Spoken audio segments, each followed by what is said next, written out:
Today I'm sharing some Dollar Tree DIYs using their peel and stick wall decals. And you guys, these turned out so beautiful and they were so fun to make. So let's get started.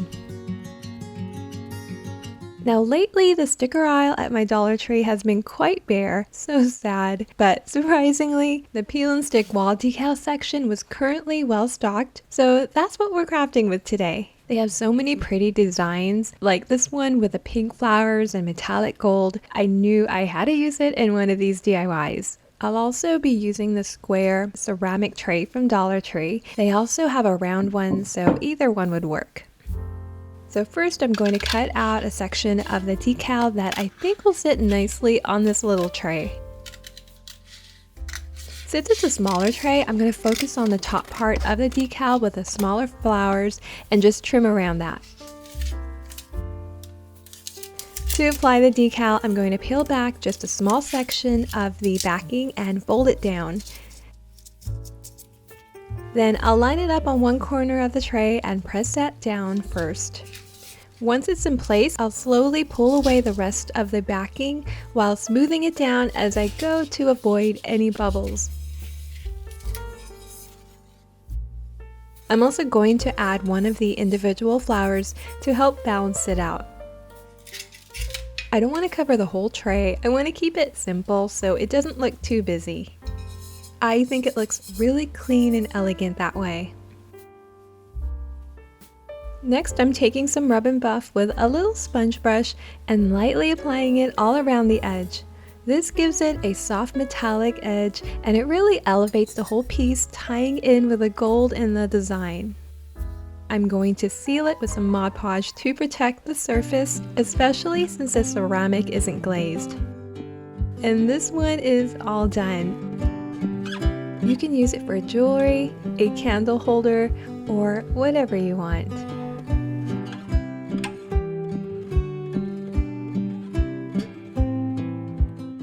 Dollar Tree has these beautiful flower decals and they're just so soft and pretty. I really like the watercolor look of them. For this project, I'm going to use one of Dollar Tree's wood blocks as my base. I'll be adding a little bit of color to the wood, and I'm going to start by creating a stained look using this burnt umber from Apple Barrel. I'm just thinning the paint down with a little water so it goes on more like a stain and not too heavy. So I'm just applying that with a sponge and then immediately wiping it down before it dries. This gives it more of that stained wood look, kind of rustic, and it really brings out the wood grain. I do a couple coats to build up the color a little more and make it look richer. Now I could definitely leave it like this. I think it looks really nice, but I'm going to go in and dry brush this light green chalk paint in the shade Celery. I'm just dabbing off the excess so it doesn't go on too heavy and then lightly brushing it over the wood. I'm focusing more on the center and going a little lighter around the edges.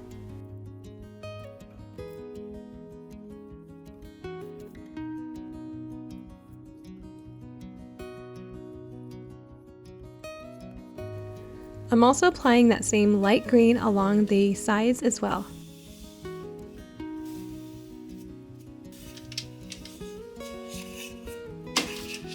And to finish it off, I'm going to bring that color onto the back too, because we're not leaving the back looking forgotten over here. Okay, now the fun part. I'm going to pick out one of the flower decals, and I really like the pink one, but it's so big. So I'm going to go with the lighter one instead.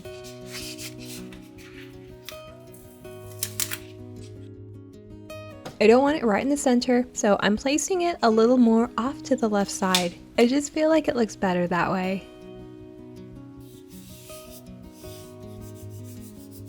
I'm going to be attaching some brass hooks to the wood, and I'm adding about 3 of these towards the bottom. So I'm just marking where I want them to go and then screwing them in place.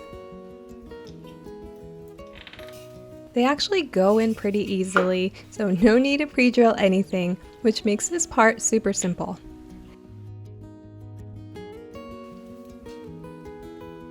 I I felt like it needed a few more flowers just to balance everything out, and yeah, I really like how that's looking.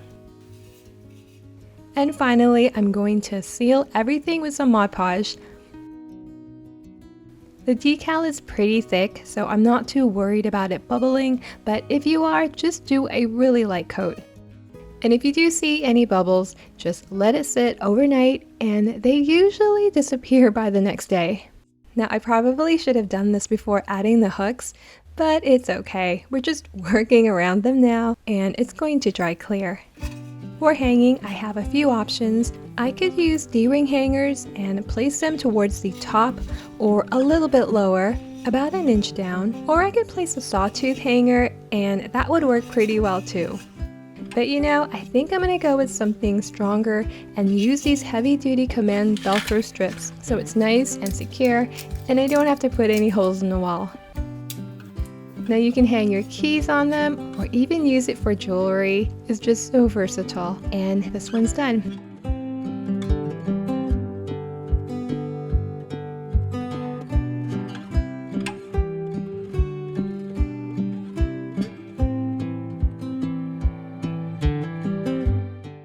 For this one, I'll be using this bee-themed galvanized bucket from Dollar Tree, and I'm gonna give it a super quick little makeover.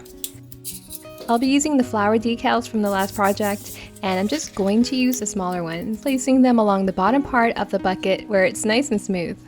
So I'm just varying the sizes and placing them all around until they go all the way around the bottom of the bucket. I also love the contrast between the galvanized metal and the soft pink flowers. It just looks really pretty together. They don't have that harsh border around them, so they kind of blend in and look more natural once they're on. You can definitely seal the bucket to protect the flowers from fading or scratching, either with Mod Podge or a spray sealer. And this one is all done.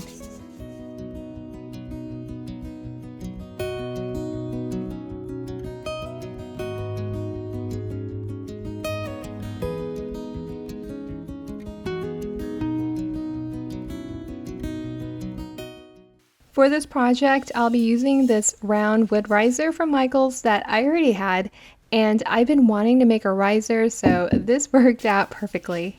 And for this one, I'm going to be using these butterfly decals from Dollar Tree, and I just love the colors and that gold detailing on them. They kind of have the soft vintage look to them. They're so pretty. So I'm going to start with a larger butterfly first. It's such a statement piece, and I really want it to be the focus. I'm placing it close to the center, slightly off to the left, just a bit. And then next to that, I'm adding a couple of the smaller butterflies over on the right side. I am keeping in mind where I place these though, because I'll be attaching a couple of black candles on the sides, so I just want to make sure I leave a little space for those. And I got a pack of these from Amazon. They're so cute and perfect for little projects like this, so I'm just marking where I want them to go and then screwing them in place. And I did seal the wood earlier with some Mod Podge right before attaching the handles. It's crazy how just adding these little details can completely transform a simple piece into something that looks so much more finished and elevated.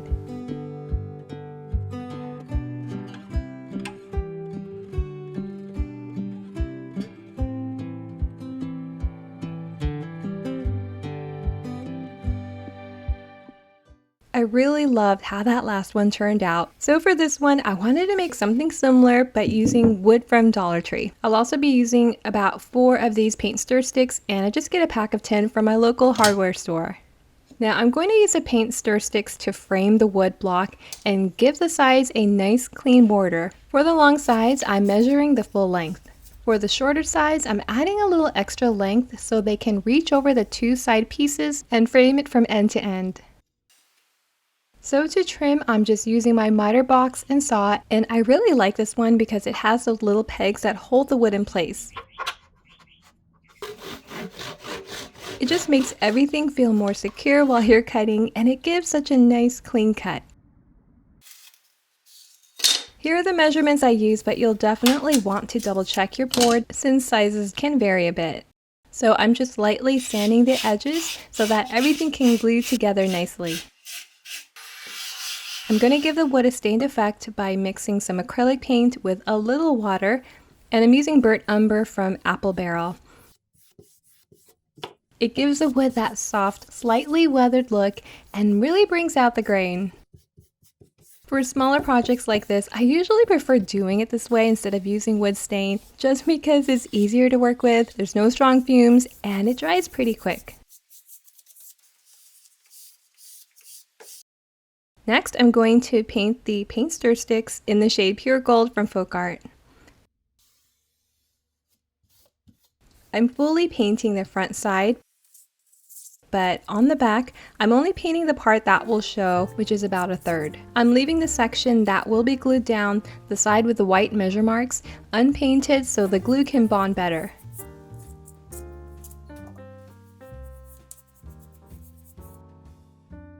Now I still have a lot of butterflies left from the previous DIY, so I'm going to use the big blue one. I just love the contrast against the wood, and I'm placing it towards the bottom, slightly off to the left. And then I'm adding 3 smaller butterflies up at the top right to balance everything out. And once everything is in place, I'm just gonna seal it with some Mod Podge.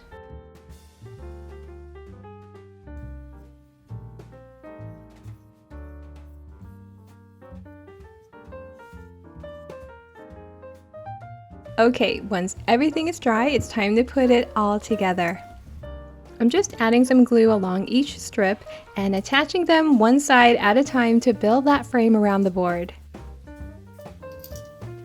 And by the way, if you're enjoying this video so far, don't forget to give it a thumbs up and make sure to subscribe if you haven't already. Now I had a couple different options I wanted to try out. I could either add some metal handles to the side or use some Dollar Tree wood cubes on the bottom to lift it up. Here's what that would look like, and I did like it, but I decided to go with the handles. So I'm just measuring to find the center, marking it, and then screwing the handle in place.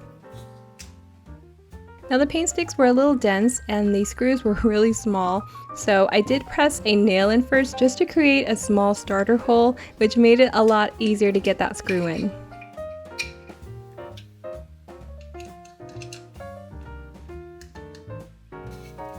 Since it was easier to work on it upright, for the other side I just rested the board on top of a couple wood blocks to lift it up so I could screw the handle in. And this one is all done. I love how everything came together on this one. The butterflies, the border, it just looks so beautiful.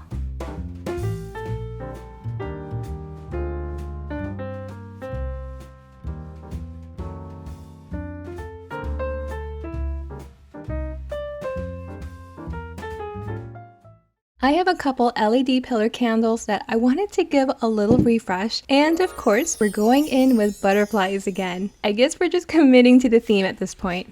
These are from Dollar Tree and they're a beautiful silver metallic, and I love how soft and reflective they are. They almost look like they're painted on and they catch the light really nicely without being too bold. So I'm just placing them around the candle, mixing in a few different sizes and spacing them out so it still feels light and not too crowded.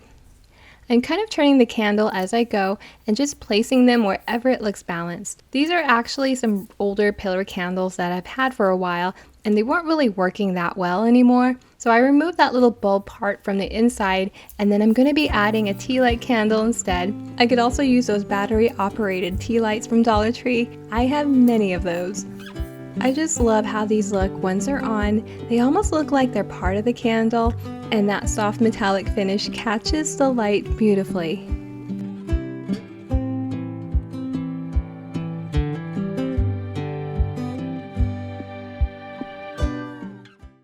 I have this black metal lantern from Dollar Tree with a simple frame and a glass insert inside for a candle. Now, I'm not done with the butterflies just yet.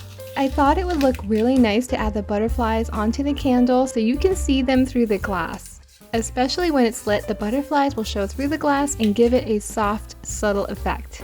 So I'm just taking one of the LED candles from Dollar Tree and placing a few of the butterflies around it.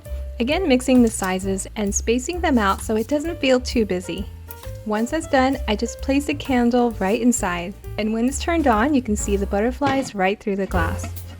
And this one is all done. I love how simple this was, but it makes such a difference.